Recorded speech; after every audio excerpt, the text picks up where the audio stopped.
We love it. We see that, this normal boxer that he's going up against, he's trying to figure out, why is he so scared? What is he even going up against? This is not a normal person, right? And we see that Yu does what Yu does, and he ends the fight with one jab. And we see he still has that apathetic, no emotion look. There's no real drive to his actions. And then while he has the complete opposite for his opponent, Qasim Al-Jihad, that is, not clean, all over the place, unorthodox, loud, brazen, rude, and he is also having many, many victories. And we get into pretty much the dichotomy, the differences between Yu and Qasim. And it's like the whole world is seeing how these two polar opposite fighters are dominating the lightweight division. And they're creating two different camps. We got Yu, who kills and he has terrifyingly simple moves. And then we got Qasim, he dominates with his unique and conventional moves, almost like an animal. So it's almost like they're fated to actually fight.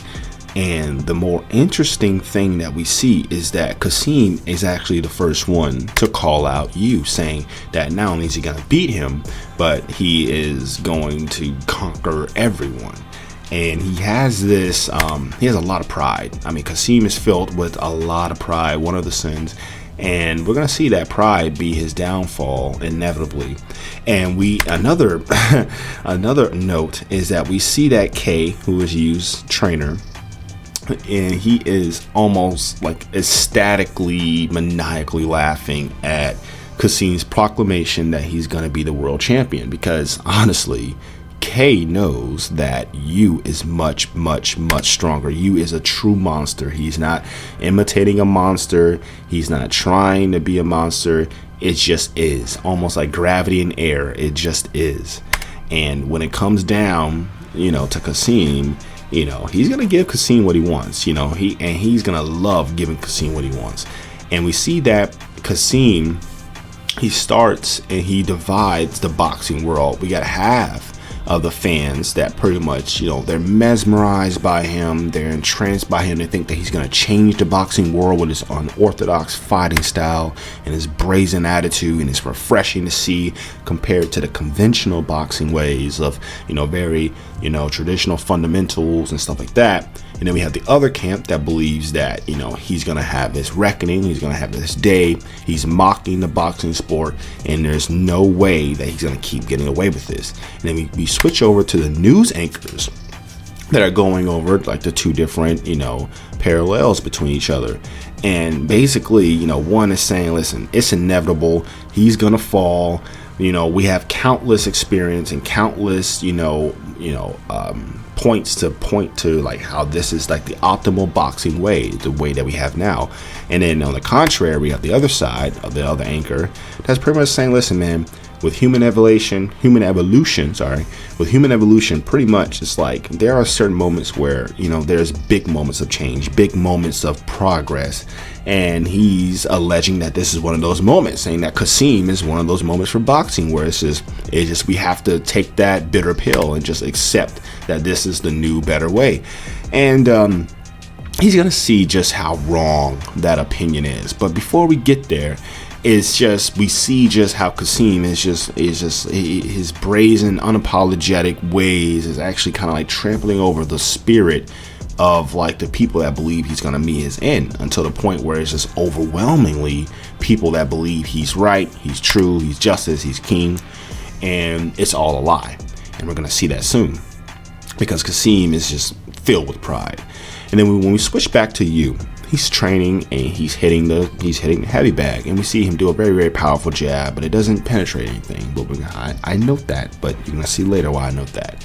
And then we see that Yu's trainer K says that, hey, you've been challenged, okay? You've been challenged by that Qasim guy. You met him before. And K is trying to explain. He's going to explain to K. He's going to explain to you that pretty much this guy's going to be different. This guy's not going to be like the same other guys you've been knocking out one punch.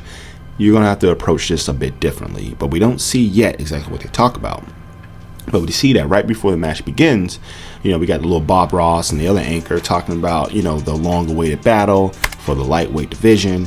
And then we actually see that Jean-Pierre, the current lightweight champion, is here to see who he is going to fight, pretty much. And even though Kasim is saying, no, listen, I don't care about the lightweight heavyweight championship. I want all the belts. This man is consumed with greed, consumed with pride. He's so blind to what true talent is. He's so lost. But besides that, we see that the current world champion is not even focused on Kasim at all. His eyes is on you.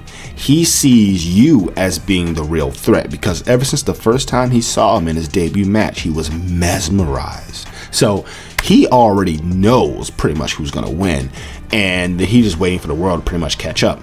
And we see that Kay tells you, hey, remember what I told you? Do, pretty much. And then we see that you nod. So like clearly there's an agreement that they had in between each other before the match started. And pretty much like when the match starts, we see that Kasim's doing his thing. He's taunting, he's walking around like a bees, he's trying to taunt you to attacking first. And then we see that pretty much is like he's begging you not to be boring. He's begging him to be creative. He's begging him to give it all he's got and all that stuff. And it's crazy because as soon as he moved a few centimeters closer to you, all hell broke loose. He tried to dodge a punch, but we see that this jab, as it illustrates, is that almost a quarter of his face is missing. A quarter of his hair is missing to show the speed and power of this punch. The referee and the trainer is shocked. It looks like he is, let's just say he's very excited in this moment. And then we see that there's smoke coming out of his head, there's smoke coming out of his face to show like just the impact of this punch. And then we get back to what Kay said, but we didn't see what we're going to see now in this time skip, is that Kay is telling him, hey, listen, everybody that you've been fighting has been small fry, okay? But this guy, you can actually, go your full strength. You can allow yourself to, not have to hold back. And then we see this demonic red illustration of you, and we see just how deep of emotionlessness you has, and like how he can be molded for anything, good or evil. But in this case, Kay is pure evil, and he's using you to cause nothing but destruction in the boxing world.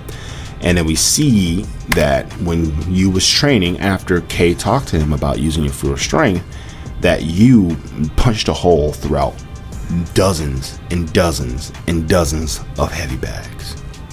Okay guys, we cut to a scene where we see some trainers, we see some boxers and trainers training in a gym. They're working really hard, they're giving everything they got, blood, sweat, tears, integrity, everything. They're putting everything out there. And I think it's important why they're showing us this match. They even got the little Rocky pose at the end of pressing running, okay? And then we switch to Kasim, terrified, absolutely terrified at you. And he understands that he is not only outmatched, but getting whooped.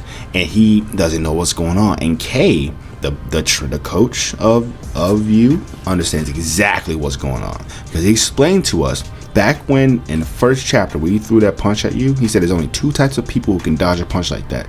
Someone whose time flows at a different speed, or someone with animal-like instincts.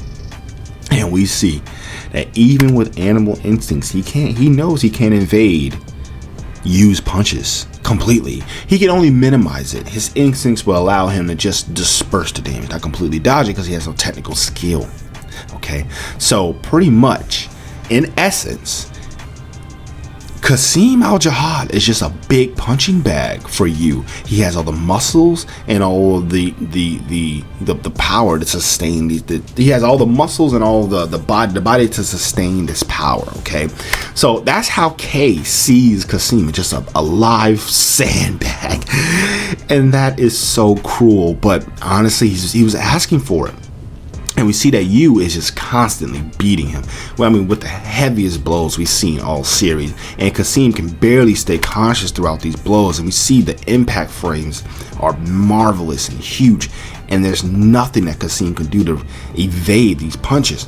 And we're seeing that the crowd is having a blast seeing Kasim get his butt be kicked. We're seeing him there have a blast at this, and Kasim's trainer is like getting really worried. He's getting really worried, and he understands that he got caught in the trap, and he knows that Kay understood this too. And we see that Kasim is like, he's actually questioning himself, like, what is he doing? What am I doing here? Because up until this point, he's always fought just to have fun. He didn't fight because he wanted to be a boxer. He didn't fight because he wanted to have integrity. He didn't fight for any of those things. He fought for selfish reasons. He fought because he wanted to have fun. He fought because he wanted to bully. He fought because there was no one that could oppose him. He didn't fight because he actually wanted to conquer and have strength and integrity and all these good values. He didn't want to fight you. He didn't want to fight an opposing force.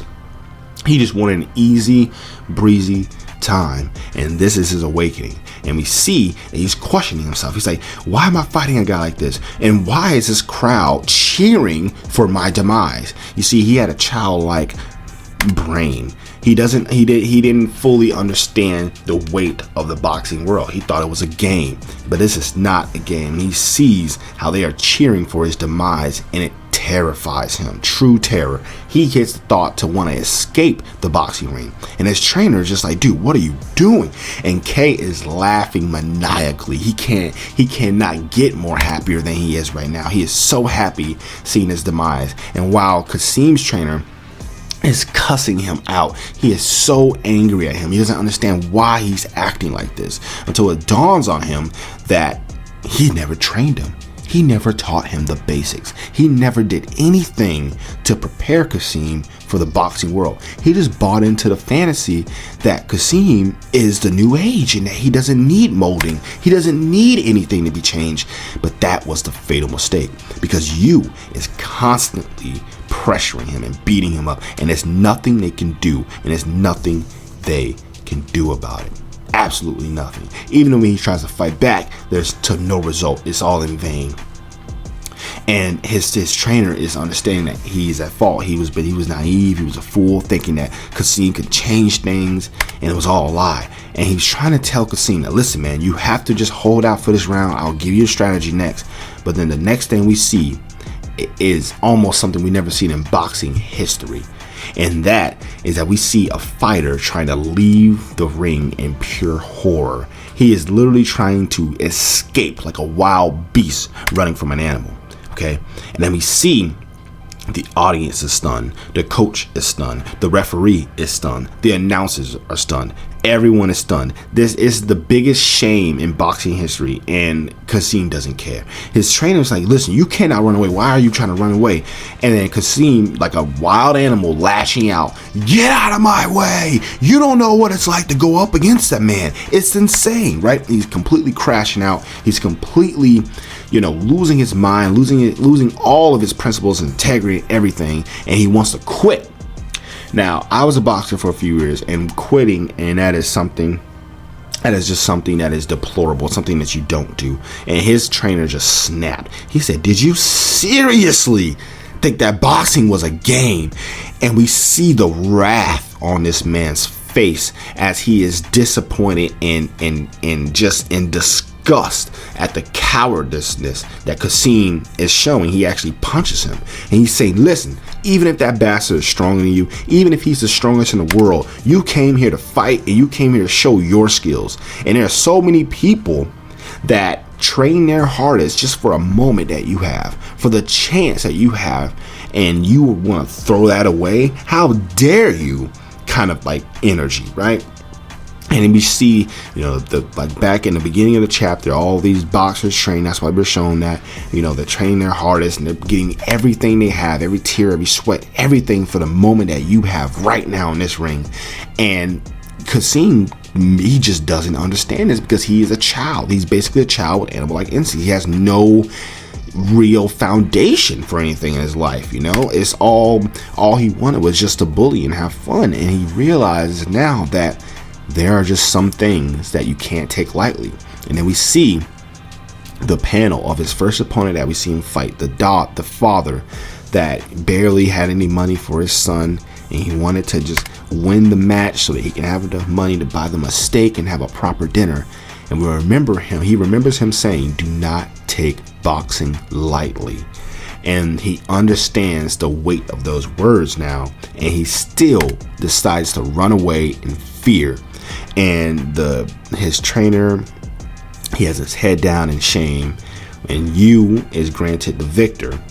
And we see that K is laughing maniacally. He finds the entire situation amusing. K is truly the most evil person in the series, and we're going to see that throughout the series.